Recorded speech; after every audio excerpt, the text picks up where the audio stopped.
तो चलिए शुरू करते हैं हमारी 200 दिनों की मशीन लर्निंग सीरीज का डे 1। अगले कुछ मिनटों में ना हम इस कमाल की टेक्नोलॉजी के एकदम बेसिक कॉन्सेप्ट्स को समझेंगे, बिल्कुल जीरो से।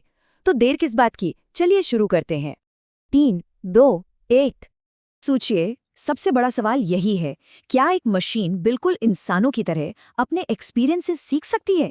यही वो एक आइडिया है जिस पर मशीन लर्निंग की पूरी दुनिया टिकी हुई है। ये सिर्फ दिए गए कमांड्स को फॉलो करने के बारे में नहीं है, नहीं, ये तो पैटर्न को पहचानने और उनसे खुद ब खुद सीखने के बारे में है। तो फिर सवाल उठता है कि मशीन लर्निंग आखिर है क्या? अच्छा, इसको समझने के लिए ना हमें एक बहुत बड़े शिफ्ट को, एक बड़े बदलाव को समझना होगा। ये बदलाव है प्रोग्रामिंग के पुराने यानी रूल्स वाले तरीके से सीखने के एक बिल्कुल नए यानी एक्सपीरियंस वाले तरीके की तरफ जाने का। देखिए, किसी भी प्रॉब्लम को सॉल्व करने के ना दो रास्ते हैं। एक है पुराना तरीका, जिसे हम कहते हैं ट्रेडिशनल प्रोग्रामिंग। इसमें क्या होता है, एक डेवलपर बैठता है और हर एक सिचुएशन के लिए step by step explicit rules लिखता है। अगर ऐसा हो तो ये करो, अगर वैसा हो तो वो करो, है ना। और दूसरा तरीका है मशीन लर्निंग का। यहाँ पर एक एल्गोरिदम को एक्सप्लिसिट रूल्स नहीं दिए जाते, बल्कि वो सीधे डेटा को देखकर खुद ब खुद पैटर्न सीखता है। तो मतलब फर्क बिल्कुल साफ है। एक में हम मशीन को रूल्स सिखाते हैं और दूसरे में मशीन डेटा से खुद रूल्स सीख जाती है। चलिए इसको एक बहुत ही कॉमन मतलब रोजमर्रा के एग्जाम्पल से समझते हैं। स्पैम फिल्टर हम सबने देखा है ना। अब इसी स्पैम फिल्टर को बनाने के हमारे पास वही दो तरीके हैं। पहला, रूल्स वाला तरीका। इसमें हम मैनुअली एक लिस्ट बना सकते हैं कि भाई जिस ईमेल में पैसे जीतो, लॉटरी, फ्री जैसे शब्द हों उसे स्पैम में डाल दो। लेकिन स्पैमर्स तो बहुत चालाक होते हैं, वो नए नए तरीके निकालते रहते हैं। फिर क्या करेंगे? यहीं पर आता है दूसरा तरीका, एक्सपीरियंस वाला तरीका। इसमें हम मशीन को हजारों लाखों ईमेल्स दिखाते हैं जिन पर पहले से ही स्पैम या नॉट स्पैम का लेबल लगा होता है, और मशीन वो खुद ही उन ईमेल्स को देखकर पैटर्न सीख जाती है। और यही तो मशीन लर्निंग की असली पावर है। ये बदलते हुए डेटा के साथ खुद को अडैप्ट कर लेती है। ठीक है, तो अब हमें ये तो समझ आ गया कि मशीन लर्निंग क्या है, पर अब असली सवाल ये है कि ये मशीनें सीखती कैसे हैं, मतलब पर्दे के पीछे क्या चल रहा है। चलिए इसके कोर इंजन को समझते हैं। देखिए, मशीन लर्निंग का पूरा प्रोसेस ना बस एक बहुत ही सिंपल से फॉर्मूले पे टिका है। हमारे पास होता है डेटा, मतलब पुराना एक्सपीरियंस। इस डेटा को हम एक एल्गोरिदम को देते हैं। अब ये एल्गोरिदम क्या करता है, ये उस डेटा में से पैटर्न ढूंढता है, और इसी प्रोसेस को हम ट्रेनिंग कहते हैं। और जब ये ट्रेनिंग पूरी हो जाती है तो हमें आउटपुट में जो मिलता है उसे कहते हैं मॉडल। यही मॉडल अब वो दिमाग है जो नए अनदेखी डेटा पर प्रिडिक्शंस कर सकता है। तो फॉर्मूला क्या हुआ, याद रखिए, data plus algorithm equals to model, बस इतना ही है। अच्छा, जब हम बार बार कह रहे हैं कि मशीन डेटा से सीखती है, तो वो असल में डेटा के फीचर्स को देख रही होती है। अब ये फीचर क्या भला है? कुछ नहीं, बस डेटा का कोई भी हिस्सा जिसे मापा जा सके। जैसे हमारे ईमेल वाले एग्जाम्पल में फीचर्स क्या हो सकते हैं? ईमेल किसने भेजा है, यानी सेंडर, उसमें कितने एक्सक्लेमेशन मार्क्स हैं, या फिर उसमें कौन कौन से खास शब्द इस्तेमाल हुए हैं, ये सब फीचर्स हैं। और वो मॉडल, जैसा हमने पहले कहा, मॉडल हमारी ट्रेनिंग का फाइनल आउटपुट है। इसे एक तरह का बना बनाया दिमाग समझिए, एक ऐसा दिमाग जिसने सारे पैटर्न सीख लिए हैं और अब तैयार है नए अनदेखे डेटा पर फैसले लेने के लिए। तो हमारे स्पैम फिल्टर के केस में यही मॉडल है जो ये तय करेगा कि कोई नया आने वाला ईमेल स्पैम है या नहीं। और आखिर में एक बार फिर से ट्रेनिंग।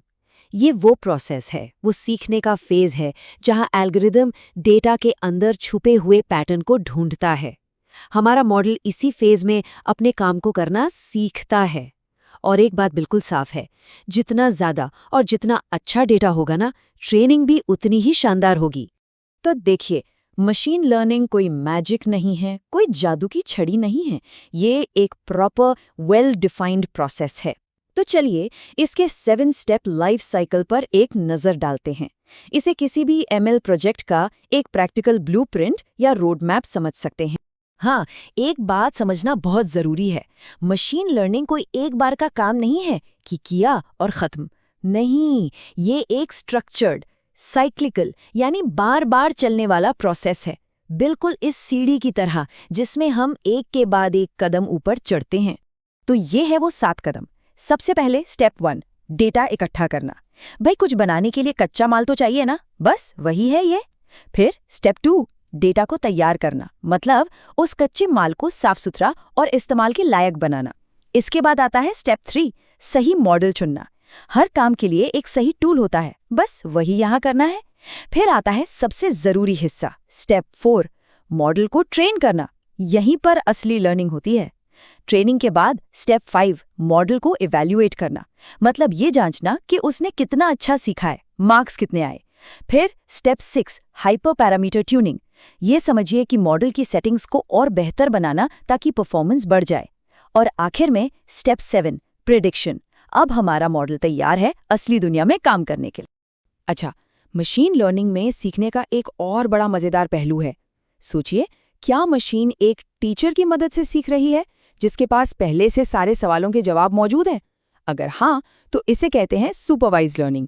या फिर क्या मशीन को बस ऐसे ही छोड़ दिया गया है जहां उसे खुद ही चीजों को देखकर, समझकर पैटर्न ढूंढने हैं? इसे कहते हैं अनसुपरवाइज्ड लर्निंग। चलिए इस टेबल से इसे और साफ साफ समझते हैं। सुपरवाइज्ड लर्निंग में डेटा लेबल्ड होता है, मतलब हर सवाल का जवाब पहले से पता होता है और इसका मकसद होता है किसी नतीजे की भविष्यवाणी करना, बिल्कुल वैसे ही जैसे एक टीचर के साथ पढ़ना। दूसरी तरफ है अनसुपरवाइज्ड लर्निंग। यहाँ डेटा अनलेबल्ड होता है, कोई जवाब नहीं होता, और यहाँ मकसद होता है डेटा में छुपे हुए हिडन पैटर्न्स को खोजना, बिल्कुल वैसे ही जैसे हम आसपास की दुनिया को ऑब्जर्व करके खुद ब खुद सीखते हैं।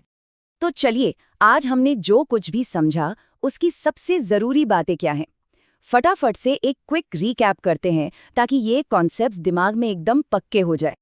एक सेकंड के लिए रुकिए और सोचिए, क्या आज के दिन इस्तेमाल हुई कोई ऐसी एप्लीकेशन याद आ रही है जो मशीन लर्निंग पे चलती हो? शायद म्यूजिक सुनते वक्त मिली रिकमेंडेशंस, या ऑफिस से घर आते वक्त गूगल मैप्स पे ट्रैफिक का प्रिडिक्शन, या फिर फोन का फेस अनलॉक। सोचिए, मशीन लर्निंग हमारी रोज की जिंदगी में कितनी गहराई तक समा चुकी है। पहला और सबसे बड़ा टेक अवे, मशीन लर्निंग का मतलब है डेटा से सीखना, पहले से लिखे हुए रूल से नहीं। यही इसका सबसे बड़ा फर्क है ट्रेडिशनल प्रोग्रामिंग से।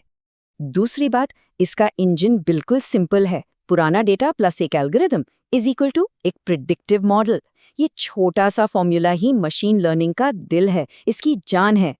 और तीसरा टेक अवे, ये कोई रहस्यमयी ब्लैक बॉक्स नहीं है, ये एक स्ट्रक्चर्ड प्रोसेस है, और कोई भी इस 7 स्टेप लाइफ साइकिल को फॉलो करके मशीन लर्निंग की दुनिया में अपना पहला कदम रख सकता है। तो अब जबकि बेसिक्स क्लियर हो चुके हैं, एक सवाल दिमाग में आता है, अगर एक मशीन को कुछ भी सिखाने की पावर मिल जाए तो ऐसी कौन सी प्रॉब्लम है जिसे सॉल्व करना चाहेंगे? इस सवाल पर जरूर सोचिएगा। इसी के साथ आज का ये सेशन यहीं खत्म करते हैं। डे 2 के लिए तैयार रहिएगा।